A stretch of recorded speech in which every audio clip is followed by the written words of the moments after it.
Hello दोस्तों, स्वागत है आपके अपने चैनल एग्जाम मंत्रा में, जहां पढ़ाई होती है आसान तरीके से, कम समय में ज़्यादा जानकारी। आज का टॉपिक है गुरुत्वाकर्षण और गुरुत्व के अधीन गति। आरआरबी ग्रुप डी के प्रीवियस ईयर के प्रश्न है जो यूथ कंपटीशन टाइम्स की बुक से। इस टॉपिक को अच्छी तरह से समझने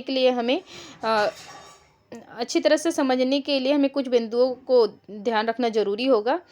तो जैसा कि वस्तु का भार ध्रुवों पर अधिकतम होता है, क्योंकि पृथ्वी ध्रुवों पर चपटी और भूमध्य रेखा पर फूली हुई है और पृथ्वी पूर्ण गोल नहीं है, यह चपटी गोलाभ है। इसलिए ध्रुवों पर पृथ्वी का केंद्र पास होता है। जैसे पृथ्वी का ध्रुवों पर चपटी होने के कारण ध्रुवों पर पृथ्वी का केंद्र पास होता है, यानी उसकी रेडियस कम होती है।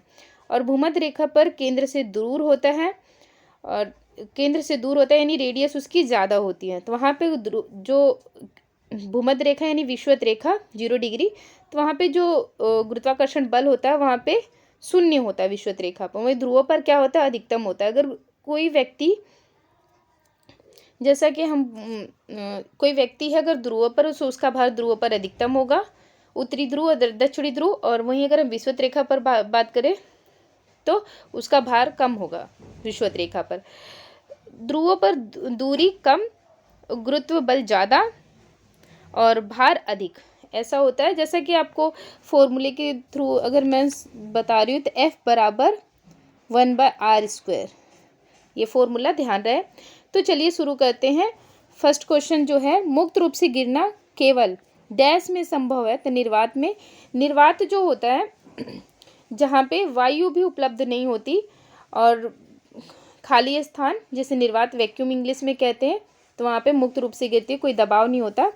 सेकंड क्वेश्चन है, गुरुत्व बल डैश के बीच आकर्षण बल द्वारा परिभाषित होता है।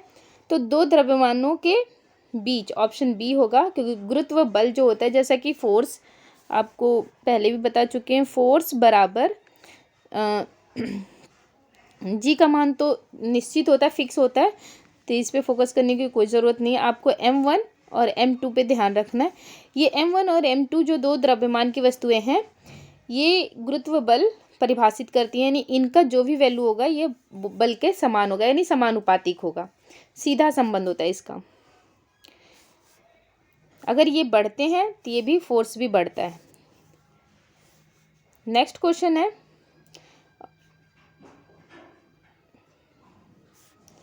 वह बिंदु जहां पर एक वस्तु का संपूर्ण भार कार्य करता है उसे डैश कहा जाता है, गुरुत्वाकर्षण केंद्र कहा जाता है। एक वस्तु का द्रव्यमान 10 किलोग्राम है, द्रव्यमान 10 की पृथ्वी पर, इसका भार क्या होगा? तो द्रव्यमान, और जैसा कि आपको फॉर्मूला याद होना चाहिए, वेट यानी भार, m गुणे में g। जैसा कि गुरुत्वीय त्वरण यानी g का मान 9.8 मीटर पर सेकेंड या 9.8 मीटर पर सेकेंड,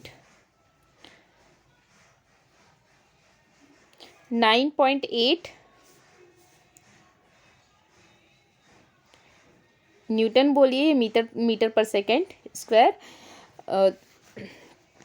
ऐसा होता है। तो यहाँ पे आप वैल्यू जब पुटअप करेंगे तो आपका आंसर ऑप्शन 98 न्यूटन होगा, क्योंकि भार में जो होता है गुरुत्वाकर्षण बल का भी प्रभाव होता है, जबकि द्रव्यमान में ऐसा नहीं होता है।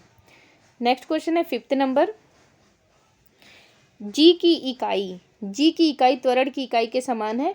तो जैसा कि आपको पहले साझा कर चुके हैं, गुरुत्वीय त्वरण की इकाई जो होती है मीटर पर सेकेंड स्क्वायर होती है, इसे न्यूटन भी कहते हैं, गुरुत्वीय त्वरण न्यूटन भी कहते हैं। और त्वरण की भी इकाई भी क्या होती है, मीटर पर सेकेंड स्क्वायर ही होती है। तो ऑप्शन क्या होगा, सी, मीटर पर सेकेंड इनवर्स 2। आप इस चीज़ को ऐसे भी लिख सकते हो, मीटर पर सेकेंड स्क्वायर, और आप इसी चीज़ को मीटर सेकेंड और ये पर को इनवर्स 2 के रूप में लिख सकते हैं। आप ऐसे भी लिख सकते हैं, कंफ्यूज नहीं होना है। ऑप्शन सी होगा। नेक्स्ट क्वेश्चन है, निम्न में से कौन सा कथन असत्य है? ध्यान रखना है, असत्य की बात कर रहा है, तो असत्य है।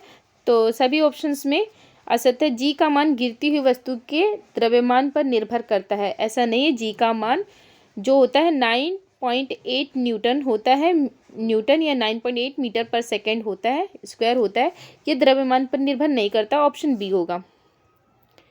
नेक्स्ट क्वेश्चन है, धरती की सतह पर मापने पर एक वस्तु या व्यक्ति का भार में आपको फॉर्मूला पता ही है, W बराबर M मल्टीप्लाई जी होता है, यानी द्रव्यमान में ग्रेविटी भी इंक्लूड होती है, यानी गुरुत्वाकर्षण का प्रभाव भी इंक्लूड होता है। तो ऑप्शन यहाँ पे होगा 10 न्यूटन। तो चंद्रमा की सतह पर मापने पर इसका भार क्या होगा? जैसा कि आप यहाँ पे मैं बताऊँ, ये वाला फॉर्मूला नहीं यूज़ करना है, वैसे आपको जानकारी में होना चाहिए कि वेट बराबर होता है mg। और जैसे कि मैं बोल रही हूँ कि चंद्रमा पर जो होता है 1/6 होता है। जैसे आप पृथ्वी पर हो तो 6 kg हो, चंद्रमा पे 6 गुना कम हो जाता है, यानी 6 में से 1 पार्ट, 6 में 6 का 1 पार्ट यानी 10, 6 गुना तो 10 न्यूटन होगा। नेक्स्ट क्वेश्चन है, धरती पर मापे जाने पर एक वस्तु 60 न्यूटन वजन यानी भार धरती पर नाप रहे हैं तो उसमें गुरुत्वाकर्षण बल का भी प्रभाव होगा। चंद्रमा की सतह पर इसका वजन क्या होगा? तो जैसा कि 60 1/6 से डिवाइड कर देंगे आप, तो 10 आंसर होगा।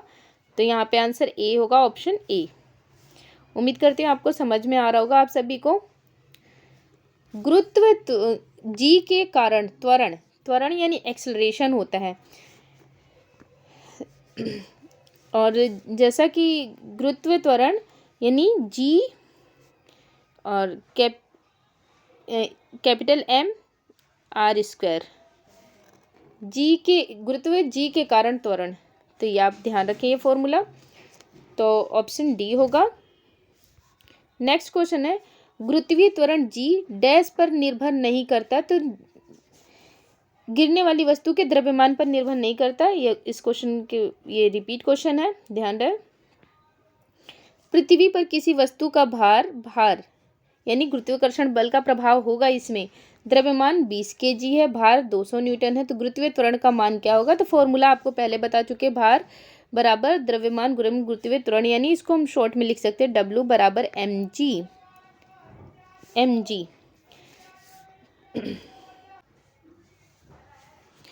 आंसर होगा 10 मीटर पर सेकेंड स्क्वायर। त्वरण कभी भी त्वरण के एसआई मात्रक जो होता है, ध्यान रहे, मीटर पर सेकेंड स्क्वायर होता है त्वरण का एसआई मात्रक। वहीं अगर वेग की बात करें तो वेग का होता है मीटर पर सेकेंड होता है, ये ध्यान रहे। नेक्स्ट क्वेश्चन है 12 क्वेश्चन, एक ग्रह मान ले जिसका द्रव्यमान और त्रिज्या पृथ्वी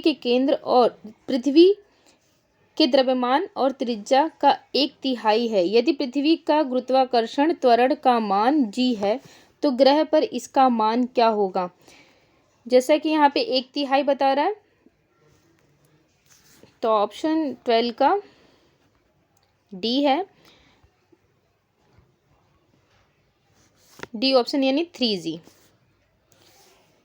एक ग्रह मान लेते जिसका द्रव्यमान और त्रिज्या पृथ्वी के द्रव्यमान और त्रिज्या का 1/3 है, और यदि पृथ्वी का गुरुत्वाकर्षण के कारण त्वरण मान होगा तो इसका आंसर ऑप्शन डी होगा, 3g होगा। और एक्सप्लेनेशन आप देख सकते हैं यहाँ पे, इतना डीप में नहीं जाना है, 1/3 बोल रहे तो 3g गुरुत्वीय त्वरण लगा देना है। चंद्रमा की सतह से लाए गए चट्टान पर क्या असर होगा? तो चंद्रमा की सतह पर गुरुत्वाकर्षण बल का प्रभाव नहीं होगा, और जैसा कि यहाँ पे ऑप्शन, इसके भार में परिवर्तन होगा, क्योंकि जैसे ही वो अर्थ पे आएगा चट्टान या स्टोन, तो उस पर गुरुत्वाकर्षण बल का प्रभाव होगा, तो जो भी उसका द्रव्यमान होगा वह बढ़ के भार में परिवर्तित हो जाएगा। द्रव्यमान हमेशा निश्चित होता है, ध्यान रहे, भार में परिवर्तन होता है, द्रव्यमान में नहीं, ऑप्शन ए होगा।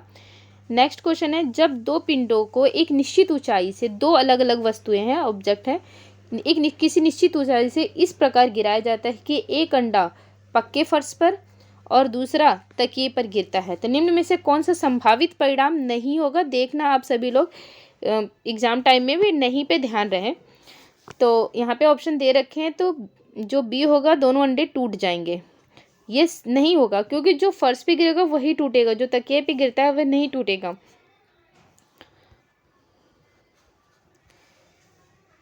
किसी वस्तु का भार जो सर्वाधिक होता है, जैसा कि आपको पहले साझा कर चुके, ध्रुवों पर सर्वाधिक होता है, क्योंकि ध्रुवों पर पृथ्वी जो होती है चपटी होती है, और चपटी होने के कारण केंद्र से उसकी दूरी बहुत कम होती है, और वहाँ पर गुरुत्वाकर्षण बल का प्रभाव अधिक होता है, इसलिए ऑप्शन ए होगा। पृथ्वी के चारों ओर चंद्रमा की गति डैश के कारण होती है, तो जैसा कि आप सभी जानते हैं गुरुत्व बल के कारण होती है। Option A. किसी वस्तु का पृथ्वी की सतह पर द्रव्यमान 60 kg है, तो चंद्रमा पर इसका द्रव्यमान कितना होगा? तो जैसा कि आपको पहले बता चुके हैं 60 kg, यानी किसी वस्तु का पृथ्वी की सतह पर द्रव्यमान, द्रव्यमान की बात कर रहे हैं। देखिए ध्यान से देखना, यहाँ पे वर्ड द्रव्यमान लिखा है, भार नहीं लिखा है। पृथ्वी की सतह पे भी द्रव्यमान की बात कर रहे हैं, भार की बात नहीं कर रहे। तो द्रव्यमान कभी भी परिवर्तित नहीं होता। अगर पृथ्वी की सतह पर द्रव्यमान 60 kg है, तो वो चंद्रमा पर भी द्रव्यमान 60 kg ही होगा, तो ऑप्शन बी होगा। पृथ्वी की भूमध्य रेखा पर किसी पिंड के भार की तुलना में ध्रुवों पर पिंड का भार क्या होगा? तो ध्रुवों पर पिंड का भार जैसा कि आपको पहले साझा कर चुके हैं, ध्रुवों पर पिंड का भार भूमध्य रेखा के भार से क्या होगा? अधिक होगा। ऑप्शन सी होगा। पृथ्वी की सतह पर गुरुत्वीय त्वरण जैसा कि स्मॉल जी 9.8 मीटर पर सेकेंड स्क्वायर है। पृथ्वी की सतह से उसकी त्रिज्या 1/10 ऊंचाई पर त्वरण मान लगभग क्या होगा? तो त्वरण मान बताना है, लगभग क्या होगा? तो ऑप्शन डी होगा, 8.9 मीटर पर स्क्वायर बताना है। यहाँ पे 8.9 होगा। आप यहाँ पे एक्सप्लेनेशन देख सकते हैं। मुझे नहीं लगता कि यहाँ पे एक्सप्लेनेशन बताने की आवश्यकता है।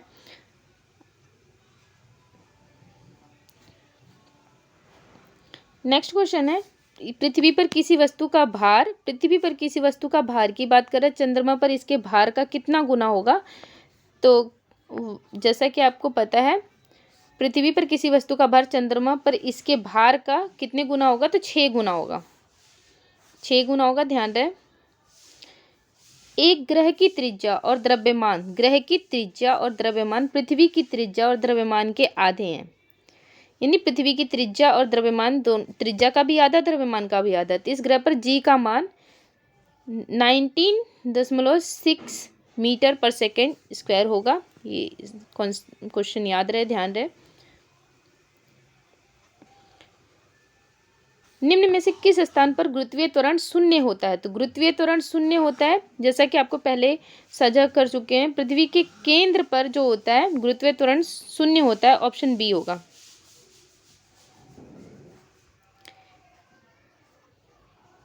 पृथ्वी पर किसी वस्तु का वजन यानी भार 200 न्यूटन है, तो इसका द्रव्यमान क्या होगा?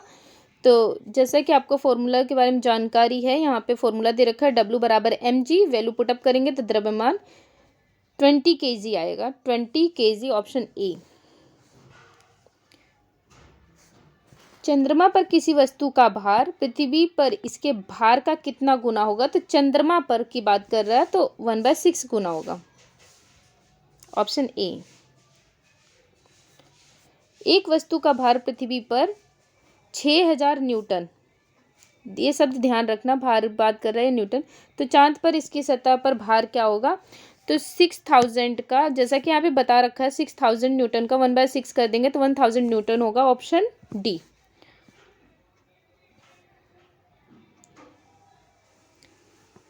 किसी वस्तु का भार, यहाँ पे ध्यान रहे, द्रव्यमान 20 kg, भार द्रव्यमान कभी कभी ऐसे भी यूज कर लेते हैं। पृथ्वी में उस वस्तु का भार या वेट क्या होगा? तो गुरुत्वीय त्वरण 9.8 मीटर सेकेंड इनवर्स 2 है, तो ऑप्शन बी होगा 196। और फॉर्मूले में जैसा कि आपको पहले बता चुके कि W बराबर क्या होता है? mg होता है। और यहाँ पे पुटअप करेंगे 20 kg आएगा। आंसर ऑप्शन बी होगा। सॉरी, एक्चुअली यहाँ पे एक्सप्लेनेशन 26 का आंसर जो होगा इसमें भी 196 न्यूटन होगा। आप इसी फॉर्मूले में पुटअप करना है। और सेम क्वेश्चन 27 है, इसमें भी इसी तरीके से वैल्यू पुटअप करेंगे तो आपका आंसर ऑप्शन बी होगा, 20 kg होगा। मैं 27 क्वेश्चन एक बार यहाँ पे पढ़ते हैं कि उस वस्तु का द्रव्यमान क्या होगा जिसका भार पृथ्वी पर 196 न्यूटन है। तो पृथ्वी पर है, तो यहाँ पे हमें पृथ्वी पर भार बताना है, तो 20 kg होगा यहाँ पे। 27 क्वेश्चन। 28 क्वेश्चन है, डैश के अनुसार जी का मान घटता है। तो जी का मान घटता है ऊंचाई यानी रेडियस, जिसकी इसकी जो जितनी भी ऊंचाई अधिक होगी तो जी का मान घटता है। जैसे भूमध्य रेखा पर जो रेडियस यानी पृथ्वी की त्रिज्या है केंद्र से, केंद्र से जो त्रिज्या है वो भूमध्य रेखा पर उभरी हुई है, फुली हुई है, तो वो ज़्यादा है, तो वहाँ पर जी का मान भूमध्य रेखा या विषुवत रेखा पर कम होता है। वहीं पृथ्वी ध्रुव पर थोड़ी चपटी है, तो उसकी ऊंचाई यानी कहने का मतलब रेडियस जो है या केंद्र से जो त्रिज्या है वो कम होती है, तो वहाँ पर गुरुत्व ज़्यादा होता है। ऑप्शन बी होगा।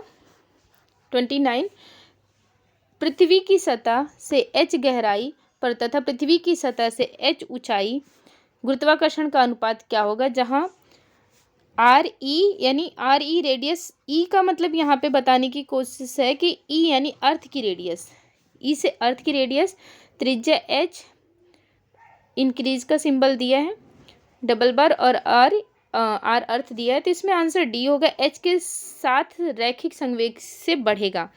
इस पे आपको इतना फोकस करने की आवश्यकता नहीं है, आपको बस इस टाइप का अगर क्वेश्चन आता है तो आपको ऑप्शन डी लगाना है, ध्यान रहे। निम्न में से कौन सा कथन सत्य है, कौन सा कथन सत्य है, तो ऑप्शन ए जो है वो सत्य है। माउंट एवरेस्ट पर जी का मान अधिक होगा, माउंट एवरेस्ट पर जी का मान क्या होगा, अधिक होगा।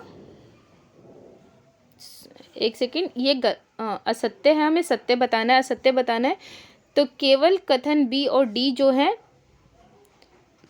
वो सत्य है। माउंट एवरेस्ट पर जी का मान गुरुत्वीय त्वरण से क्या होगा, कम होगा, यहाँ पे दे रखा है। और एक गेंद को लंबवत फेंकने पर 15 सेकेंड बाद जमीन पर वापस आती है, तो इसका वेग 150 मीटर सेकेंड है, तो ये सत्य है। तो आप थोड़े से पॉइंट में बी और डी को ध्यान रखना, ऑप्शन ए होगा। 31 क्वेश्चन, जी का मान पृथ्वी के केंद्र की ओर जाने पर कम होता है। जैसे जैसे हम पृथ्वी की केंद्र की ओर जाते हैं तो जी का मान क्या होता है, कम कम होता है, ऑप्शन ए।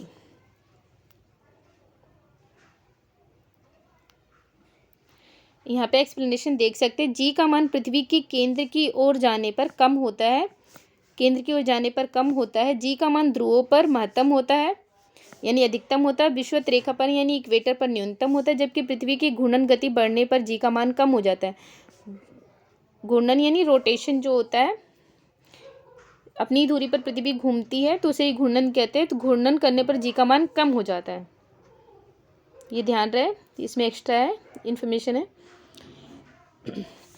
मुक्त रूप से गिरने के दौरान पिंड किस स्थिति में होता है, भारहीनता में होता है। जैसे अचानक हम कभी कभी ऐसा होता है पैर स्लिप हो जाता है या अचानक गिर जाते हैं, तो हमें ऐसा लगता है कि बिल्कुल हमारे शरीर का भार है ही नहीं और हम कब फिसल गए, हमें इस चीज़ का मतलब पता नहीं चल पाता, इसके बारे में जानकारी नहीं थी, इसे ही भारहीनता कहते हैं। इसमें ऑप्शन ए होगा, मुक्त रूप से गिरने के दौरान किसी पिंड किस स्थिति में होता है, तो भारहीनता में होता है। भारहीनता के बारे में थोड़ा सा यहाँ पे हम देखते हैं, जब कोई पिंड स्वतंत्र रूप से नीचे गिराया जाता है तो ऐसी स्थिति में पिंड भारहीनता की अवस्था में आ जाता है। स्वतंत्र रूप से यानी हम अचानक गिर जाते हैं, स्लिप हो जाते हैं, अर्थात पिंड का भार शून्य महसूस होता है परंतु द्रव्यमान शून्य नहीं होता, क्योंकि हमारा द्रव्यमान है ना, हम स्लिप हुए तो द्रव्यमान थोड़ी ना शून्य होगा। यानी कुछ टाइम के लिए हमें ऐसा लगता है कि भार नहीं और हम अचानक स्लिप हो गए। जी का मान डैश के साथ बढ़ता है, तो जी का मान ऊंचाई में कमी के साथ बढ़ता है। जैसे कि ध्रुव पर ऊंचाई कम होती है, पृथ्वी ध्रुव पर चपटी होती है, तो जी का मान बढ़ता है वहाँ पे। इसलिए किसी भी वस्तु, किसी भी व्यक्ति का वहाँ पर भार अधिक होता है ध्रुव पर। जब किसी पिंड को विषुवत रेखा से उत्तर और दक्षिण ध्रुव पर लाया जाता है तो उसका भार क्या होगा, समान रहता है। उसका भार, जब किसी पिंड को विषुवत रेखा से उत्तर की ओर ले जाओ या दक्षिण की ध्रुव पर ले जाया जाता है तो उसका भार समान रहता है। विषुवत रेखा से अगर उत्तर की तरफ बढ़ेंगे तो भी वही भार होगा, दक्षिण की तरफ जाएंगे तो भी वही भार समान रहता है। ये फॉर्मूला ध्यान रखें, ये इनवर्स होता है, कहने का मतलब गुरुत्वीय, और इसका मतलब इनवर्स मीन्स उल्टा होता है, व्युत्क्रमानुपाती बोलते हैं। क्वेश्चन नंबर है, नेक्स्ट क्वेश्चन है 35, किसी पिंड का भार न्यूनतम कहाँ पर होता है। न्यूनतम कहाँ पर होता है तो आपको पहले साझा कर चुके हैं, भूमध्य रेखा पर, 0 डिग्री, इक्वेटर, विषुवत रेखा, इसी के कई नाम है, ध्यान रखना। एक पत्थर, 36 क्वेश्चन है, एक पत्थर किसी स्प्रिंग तुला पर बंधा हुआ है और निम्नलिखित स्थितियों में कौन सी स्प्रिंग तुला के रीडिंग में सबसे कम भार दिखाएगी, तो ऑप्शन सी होगा जब वह पत्थर किसी बीकर में लिए पानी में पूरी तरह से निमज्जित हो जाता है। निमज्जित हो जाता है। इस क्वेश्चन को समझने के लिए इसका एक्सप्लेनेशन पढ़ते हैं। एक पत्थर किसी स्प्रिंग तुला से बंधा हुआ है। जब वह पत्थर किसी बीकर में लिए पानी में पूरी तरह से निमज्जित हो जाए तो स्प्रिंग तुला की रीडिंग में सबसे कम भार दिखाई देगा। क्वेश्चन 37 है। पृथ्वी पर किसी वस्तु का द्रव्यमान 10 kg है। द्रव्यमान 10 kg है पृथ्वी पर, भार की बात नहीं कर रहा है, द्रव्यमान बता रहा है। तो पृथ्वी पर इसका भार क्या होगा? फॉर्मूला आप सभी जानते ही हैं कि W बराबर mg होता है। वैल्यू पुटअप करेंगे, 98 न्यूटन है। 80 मीटर की ऊंचाई से एक गेंद गिराई जाती है। चौथे सेकंड में तय की गई दूरी डैश होगी। जी का मान 10 मीटर पर सेकंड स्क्वायर ले सकते हैं। वैसे जी का मान 98 मीटर पर सेकंड स्क्वायर होता है, लेकिन क्वेश्चन को सॉल्व करने के लिए 10 मीटर पर सेकंड दिया गया है यहाँ पे। तो ऑप्शन बी होगा 35 मीटर। यहाँ पे दो क्वेश्चन है। दूरी के लिए सिंबल जैसे u plus 1/t 1/2 g bracket में 2t माइनस 1 यहाँ पे दिया है। फॉर्मूला आप पुटअप करेंगे तो आंसर आपका 35 मीटर होगा। एक कार पुल से गिरते हुए 0.8 सेकंड में भूमि पर गिर जाती है। भूमि पर टकराने के समय इसकी चाल कितनी होगी? तो दिया गया g बराबर 10 मीटर पर सेकंड। ऑप्शन बी होगा 8 मीटर सेकंड इनवर्स 1 होगा। यहाँ पे आप फॉर्मूला देख सकते हैं। v बराबर u plus G T. v बराबर u plus G T. u जो है, u सिंबल होता है आरंभिक वेग के लिए और v सिंबल होता है अंतिम वेग के लिए। एक गेंद को 20 मीटर पर सेकंड के वेग से ऊर्ध्वाधर ऊपर की ओर फेंका जाता है। 3 सेकंड के पश्चात विस्थापन का परिमाप क्या होगा? तो 15 मीटर होगा और यहाँ पे गुरुत्वीय मान 10 मीटर पर सेकंड स्क्वायर लीजिए। तो ऑप्शन जैसा कि परिमाप क्या होगा विस्थापन, तो h बराबर ut minus 1/2 GT square. Answer प्राप्त होगा 15 मीटर।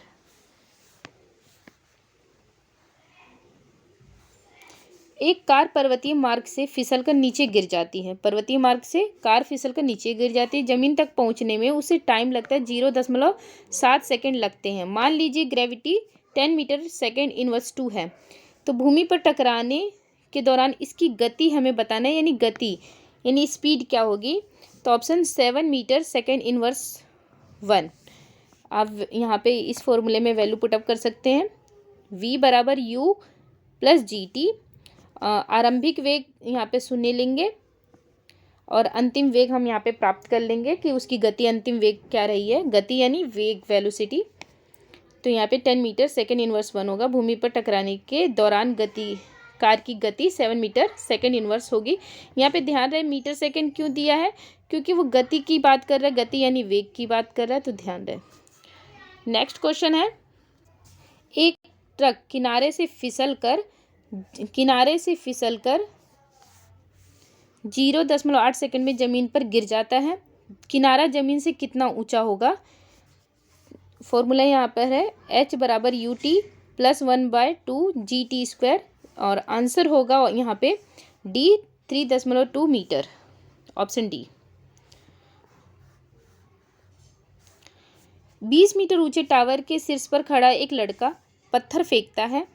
जी का मान 10 मीटर पर सेकंड स्क्वायर। जिस वेग से पत्थर जमीन पर हिट करता है वह है 43 में। आंसर है 20 मीटर पर सेकंड।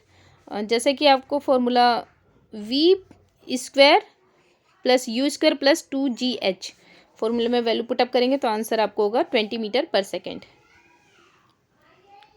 एक ट्रक के किनारे से फिसलकर 1.6 सेकंड में जमीन पर गिर जाता है। जमीन से कितना ऊंचा होगा?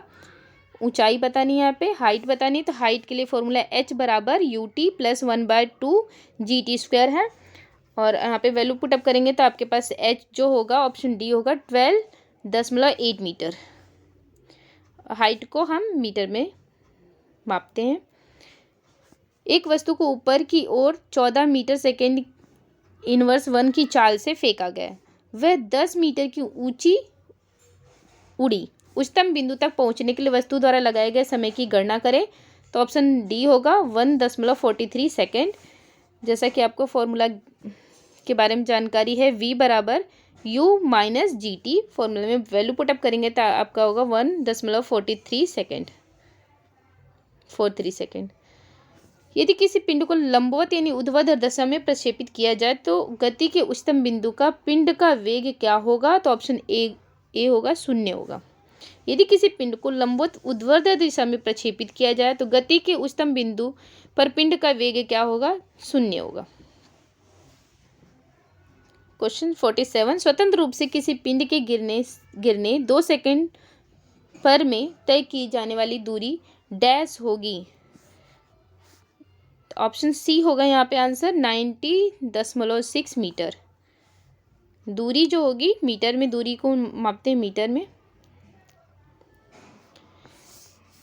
एक कार बहिर्गत भाग से गिरती है और 0.4 सेकेंड में भूमि पर आ जाती है। मान लीजिए जी 10 मीटर पर सेकेंड इनवर्स 2 भूमि टकराने के दौरान उसकी चाल बतानी है। चाल यानी वेग। ऑप्शन डी होगा 4 मीटर सेकेंड इनवर्स 1। जैसा कि आप यहाँ पे फॉर्मूला में v बराबर u प्लस जी टी में पुटअप करेंगे तो आंसर प्राप्त होगा आपको 4 मीटर सेकेंड इनवर्स 1। 49 क्वेश्चन, एक मीनार के ऊपरी हिस्से से एक वस्तु को ऊर्ध्वाधर दिशा में फेंका गया, ऊपर की ओर फेंका गया। 5 सेकंड बाद जमीन पर पहुंची। ऊर्ध्वाधर यानी ऊपर की ओर, उसे ऊर्ध्वाधर उसे ऊपर की ओर फेंका गया जमीन पर। तो आरंभिक वेग 12 मीटर पर सेकंड। वेग का मीटर पर सेकंड में ऐसा ही यूनिट क्या है? मीटर पर सेकंड है। स्क्वायर ध्यान रहे त्वरण के लिए होता है। मीनार की ऊंचाई क्या है? तो 65 मीटर। जैसा कि आपको ऊंचाई की बात करें तो ऊंचाई के लिए कई बार फॉर्मूले बता चुके हैं। h बराबर U T plus 1/2 G T square. Next question है, जब सीधे ऊपर की ओर फेंका गया एक पत्थर, सीधे यानी ऊर्ध्वाधर फेंका गया एक पत्थर वस्तु या शीर्ष पर पहुंचता है तो इसका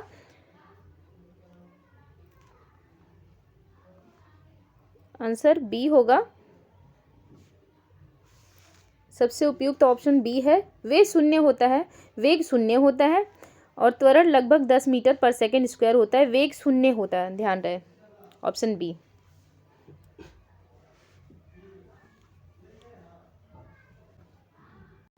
एक कार बहिर्गत भाग से गिरती है और 0.9 सेकेंड में भूमि पर गिरती है। मान लीजिए जी 10 मीटर सेकेंड इनवर्स 2 है तो भूमि पर टकराने के दौरान चाल यानी वेग बताना है। तो फॉर्मूला v बराबर u plus G T put up करेंगे तो आंसर होगा बी 9 मीटर सेकेंड इनवर्स 1। लंबवत ऊपर फेंकी गई एक गेंद जमीन पर 13.5 सेकेंड में लौटती है तो उसे किस वेग से ऊपर फेंका गया था? तो किस वेग से फेंका गया था? तो ऑप्शन होगा 60.5 मीटर पर सेकेंड वेग से फेंका गया था। वेग का ऐसा यूनिट मीटर पर सेकेंड है। और यहाँ पे आप वैल्यू पुटअप करेंगे v बराबर u माइनस जी टी में वैल्यू पुटअप करेंगे तो आंसर 67.5 मीटर पर सेकेंड होगा। स्वतंत्र रूप से लटकी हुई किसी वस्तु का गुरुत्व केंद्र कहाँ स्थित है? स्वतंत्र रूप से लटकी हुई गुरुत्व केंद्र कहाँ पर स्थित है? तो ऑप्शन होगा लटकाव बिंदु के ठीक नीचे। लटकाव बिंदु के ठीक नीचे। आसमान की ओर फेंका गया पत्थर पृथ्वी की ओर वापस क्यों आता है? तो डी एक बल होता है जो इसे भूमि की ओर खींचता है, जिसे हम गुरुत्वाकर्षण बल कहते हैं। गुरुत्वाकर्षण बल यानी गुरुत्वीय त्वरण 9.8 न्यूटन मीटर स्क्वायर।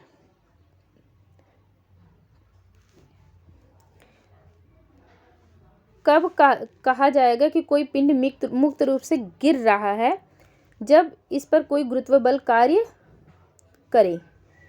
कब कहा जाएगा कि कोई पिंड मुक्त रूप से गिर रहा है? जब इस पर केवल गुरुत्व बल कार्य करे और कोई बल कार्य ना करे तो उसे मुक्त रूप से, बाह्य बल कोई भी कार्य ना करे सिर्फ गुरुत्व बल कार्य करे तो वह पिंड मुक्त रूप से गिर रहा है। ऑप्शन सी होगा आंसर। उम्मीद करती हूँ आपको ये वीडियो पसंद आया होगा। अगर आपको लगे कि इस वीडियो ने आपकी थोड़ी सी भी मदद की है तो वीडियो को लाइक करें और चैनल को ज़रूर सब्सक्राइब करें। आपका सपोर्ट ही हमारी प्रेरणा है। धन्यवाद।